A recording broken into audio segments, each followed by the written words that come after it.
kita di dalam ibadah Velkan Teruna GPIB Pamase Minggu 9 Agustus 2020. Nah adik-adik, sebelum ibadah kita mulai, kakak undang semua kita untuk bangkit berdiri dan mari kita menyanyi dari Kidung Jemaat 454, Indahnya Saat yang Teduh. Kita angkat bersama-sama.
Untuk memulai ibadah kita pada pagi hari ini, mari kita satu dalam doa, kita berdoa.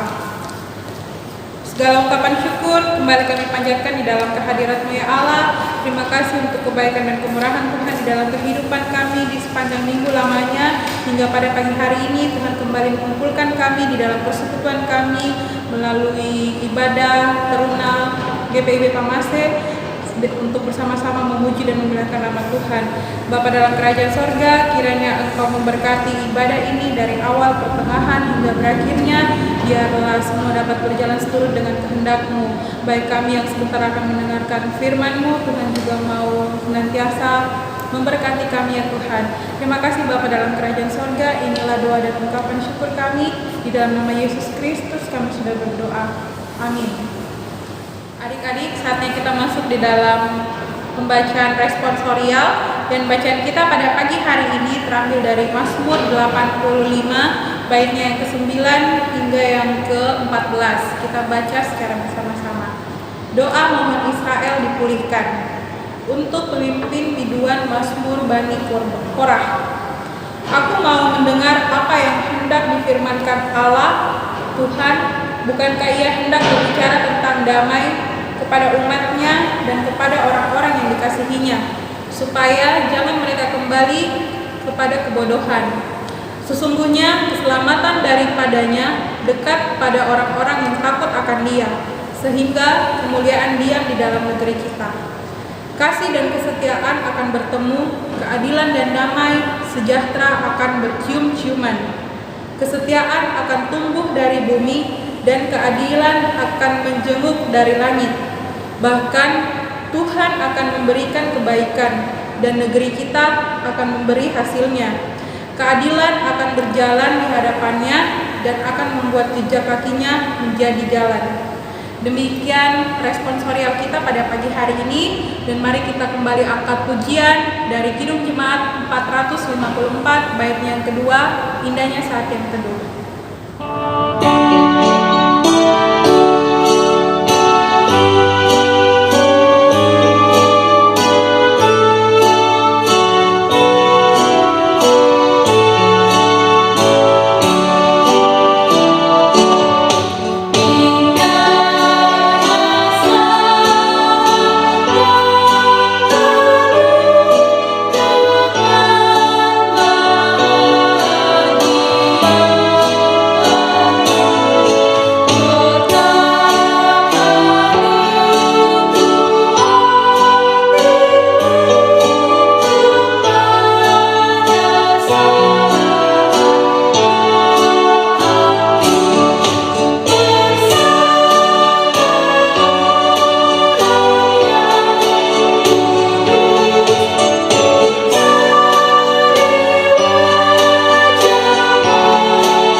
Tapi sebelum itu, mari kita satu dalam doa, kita berdoa. Tuhan Yesus yang baik, di saat ini kami sungguh rindu untuk mendengarkan suara firman-Mu. Mari Bapa, Engkau pelengkapi kami dengan kuasa Roh Kudus-Mu, sehingga firman Tuhan yang akan kami baca dan kami renungkan ini boleh menjadi bagian dalam kehidupan kami. Di dalam nama Tuhan Yesus, kami sudah berdoa. Amin. Nah adik-adik, kita masuk dalam pembacaan Alkitab, di mana kita pada pagi hari ini terambil dari Efesus 3 ayat yang pertama sampai dengan yang 13. Kita baca bersama-sama. Rahasia panggilan orang-orang bukan Yahudi. Itulah sebabnya aku ini, Paulus, orang yang dipenjarakan karena Kristus Yesus, untuk kamu orang-orang yang tidak mengenal Allah. Memang kamu telah mendengar tentang tugas penyelenggaraan kasih karunia Allah yang dipercayakan kepadaku karena kamu, yaitu bagaimana rahasianya dinyatakan kepadaku dengan wahyu, seperti yang telah kutulis di atas dengan singkat. Apabila kamu membacanya, kamu dapat mengetahui daripadanya pengertianku akan rahasia Kristus, yang pada zaman angkatan-angkatan dahulu tidak diberitakan kepada anak-anak manusia, tetapi yang sekarang dinyatakan di dalam Roh kepada rasul-rasul dan nabi-nabinya yang kudus, yaitu bahwa orang-orang bukan Yahudi karena berita Injil turut menjadi ahli-ahli waris dan anggota-anggota tubuh dan peserta dalam janji yang diberikan dalam Kristus Yesus. Dari Injil itu aku telah menjadi pelayannya menurut pemberian kasih karunia Allah yang dianugerahkan kepadaku sesuai dengan pengerjaan kuasa-Nya. Kepadaku yang paling hina di antara segala orang kudus, telah dianugerahkan kasih karunia ini untuk memberitakan kepada orang-orang bukan Yahudi kekayaan Kristus yang tidak terduga itu, dan untuk menyatakan apa isinya tugas penyelenggaraan rahasia yang telah berabad-abad tersembunyi dalam Allah yang menciptakan segala sesuatu, supaya sekarang oleh jemaat diberitahukan pelbagai ragam hikmat Allah kepada pemerintah-pemerintah dan penguasa-penguasa di sorga, sesuai dengan maksud abadi yang telah dilaksanakannya dalam Kristus Yesus Tuhan kita. Di dalam Dia kita beroleh keberanian dan jalan masuk kepada Allah dengan penuh kepercayaan oleh iman kita kepadanya. Sebab itu aku minta kepadamu, supaya kamu jangan tawar hati melihat kesesakanku, karena kesesakanku itu adalah kemuliaan. Demikianlah pembacaan firman Tuhan kita pada pagi hari ini. Shalom, selamat hari Minggu adik-adik yang diberkati Tuhan. Nah adik-adik, pada hari ini kita kembali berjumpa di dalam ibadah Minggu Persekutuan Taruna, dan kita bersuka cita karena hari ini kita kembali disapa oleh firman Tuhan dari kitab Efesus 3 ayat yang pertama sampai dengan ayat yang ke-13 dengan judul perikop Rahasia Panggilan Orang-orang Bukan Yahudi. Kitab Efesus ini merupakan salah satu kitab yang ditulis oleh Rasul Paulus. Rasul Paulus menjelaskan dalam bagian firman Tuhan yang kita baca hari ini tentang panggilan orang-orang bukan Yahudi. Dalam bacaan kita dari ayat 1 sampai ayat yang ke-13 jelas di situ Rasul Paulus menerangkan bahwa orang-orang yang bukan Yahudi pun memiliki tugas ataupun memiliki panggilan untuk menjadi saksi Kristus di tengah-tengah kehidupan mereka. Nah, mengenai firman Tuhan ini kita akan bawa dalam renungan kita yang diberi judul bersyukur karena dipanggil menjadi saksi karya Kristus yang menyelamatkan. Artinya kita bersyukur dan kita mengucap syukur, kita berterima kasih karena Kristus telah memanggil kita untuk menjadi saksi tentang keselamatan yang sudah adik-adik terima di dalam kehidupan adik-adik, dan juga orang-orang yang percaya kepada Kristus. Adik-adik perlu ketahui, dan mungkin adik-adik sudah ketahui, bahwa keselamatan itu adalah anugerah. Keselamatan seperti pemahaman pada umumnya merupakan anugerah Allah karena kasih karunia-Nya kepada manusia. Keselamatan bukanlah hasil usaha manusia, tetapi karena kasih karunia Tuhan kita memperoleh keselamatan yang diperoleh dari pengorbanan Yesus Kristus di kayu salib untuk menebus dosa-dosa manusia, sehingga kita manusia yang berdosa ini telah diampuni oleh Allah. Adik-adik, Kristus adalah satu-satunya jalan keselamatan. Kristus adalah satu-satunya Tuhan. Kristus adalah juru selamat umat manusia. Dan Kristus juga adalah kepala gereja yang menyelamatkan seluruh umat manusia. Dan tidak seorang pun dapat selamat tanpa melalui Kristus, yang merupakan wujud nyata dari anugerah Allah bagi kita umat manusia. Adik-adik, ada konsekuensi yang kita terima dari keselamatan yang telah Allah berikan kepada kita. Konsekuensinya itu kita menjadi manusia baru atau menjadi ciptaan baru yang hidup dalam keadaan yang baru. Bukan karena wujud kita yang baru, tetapi kita punya kehidupan yang baru yang dibaharui karena kita telah diselamatkan. Kita dipanggil dan kita telah diselamatkan, sehingga kita harus menjadi manusia yang baru. Manusia yang lama kita tinggalkan, manusia yang penuh dengan dosa, manusia yang hidup dalam kegelapan. Kita telah dipanggil oleh Allah lewat pengorbanan Yesus Kristus, kita diselamatkan dan kita menjadi manusia yang baru, manusia yang hidup kudus dan menjadi anak-anak terang. Setiap kita dipanggil untuk diselamatkan dan bersaksi tentang keselamatan itu.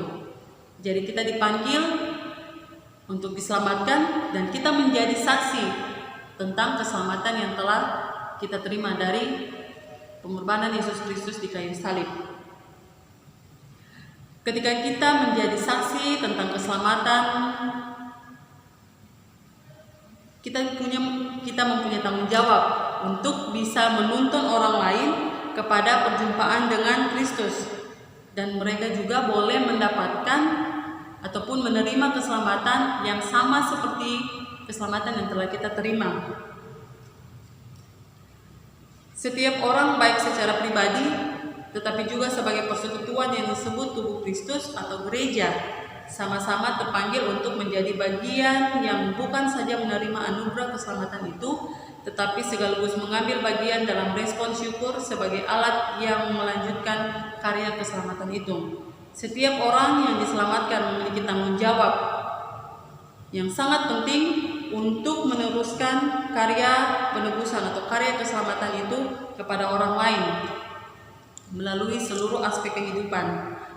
Nah, adik-adik, ketika kita telah menerima keselamatan itu, kita dipanggil dan kita telah diselamatkan, kita mempunyai tugas dan tanggung jawab yang sangat penting, yaitu kita menjadi saksi keselamatan yang telah kita terima dari Kristus.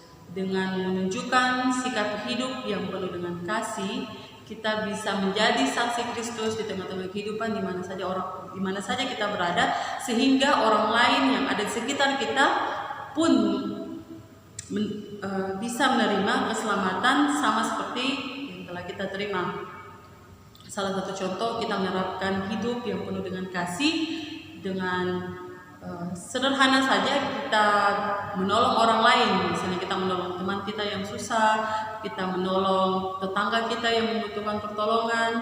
Itu merupakan salah satu contoh ataupun salah satu sikap hidup di mana kita menunjukkan diri kita sebagai saksi Kristus tentang keselamatan yang telah kita terima, sehingga orang lain akan percaya dan mereka melihat karya keselamatan Kristus itu dalam kehidupan kita, sehingga mereka yang tadinya tidak percaya kepada Kristus bisa menjadi percaya kepada Kristus, dan mereka boleh menerima bahwa Kristus adalah juru selamat kita, dan Kristus adalah juru selamat bagi semua umat manusia yang percaya bahwa Dialah satu-satunya jalan keselamatan, dan hanya Kristuslah yang bisa menyelamatkan manusia dari dosa. Adik-adik, kalian sudah mengerti dan kalian sudah pahami, dan kami berharap kalian bisa melakukan firman Tuhan ini dalam kehidupan kalian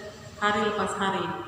Kalian mengerti bahwa kalian telah dipanggil dan kalian telah menerima keselamatan itu, dan kalian telah tahu bahwa kalian punya tugas dan tanggung jawab sebagai saksi Kristus untuk meneruskan keselamatan yang telah kalian terima itu kepada orang lain. Salah satu contohnya itu kalian menerapkan hidup yang penuh dengan kasih lewat perkataan, lewat perbuatan sehari-hari dimanapun kalian berada. Kiranya firman Tuhan ini boleh menjadi bagian dalam kehidupan kita dan kita mampu untuk menjadi berkat dimanapun kita berada, agar nama Tuhan Yesus senantiasa dipermuliakan. Amin.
Untuk itu Kakak minta kesediaan adik-adik untuk kita satukan hati kita dan kita berdoa. Bapa yang bertata dalam kerajaan sorga, kami yang anak-Mu kembali di hadapan Tuhan. Kami mengucap syukur atas kasih setia-Mu Tuhan.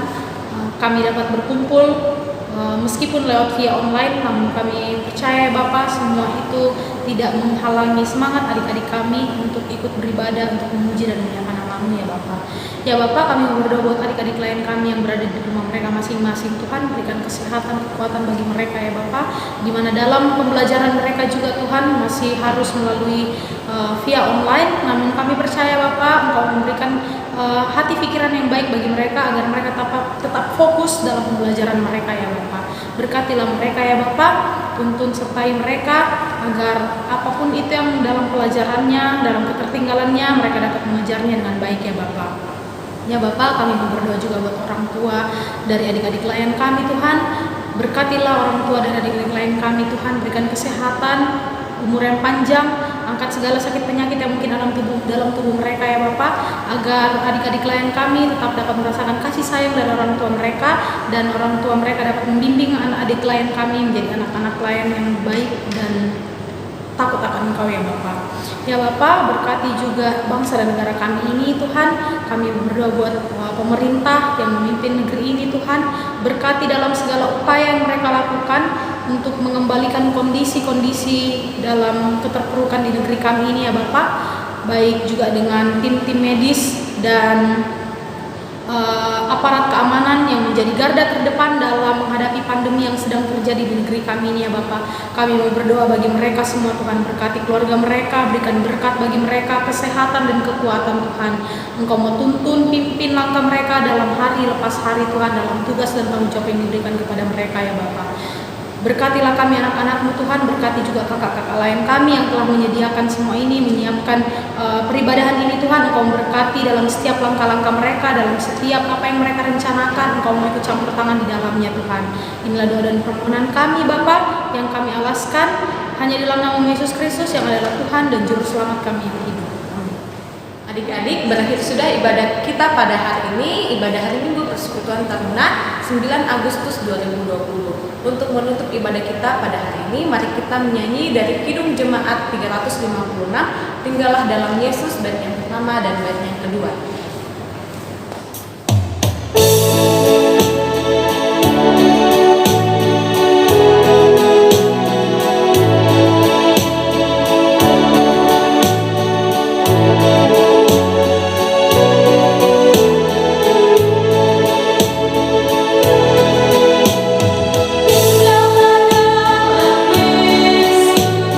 Jadilah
Tuhan Yesus yang baik, Engkau telah memberkati seluruh rangkaian ibadah hari Minggu persekutuan kami. Biarlah ibadah ini boleh dapat membawa sukacita dan damai sejahtera dalam kehidupan kami hari lepas hari. Berkati kehidupan kami sepekan ke depannya Bapa, ke dalam tangan pengasihan-Mu kami menyerahkan seluruh kehidupan dan kegiatan kami. Biar Engkau memberkati kehidupan kami hari ini kekal sampai selama-lamanya. Amin. Adik-adik, berakhir sudah ibadah kita di minggu hari ini. Sampai bertemu di ibadah minggu berikutnya. Selamat hari Minggu, Tuhan Yesus memberkati. Bersemangat tanpa ragu-ragu. Sampai jumpa.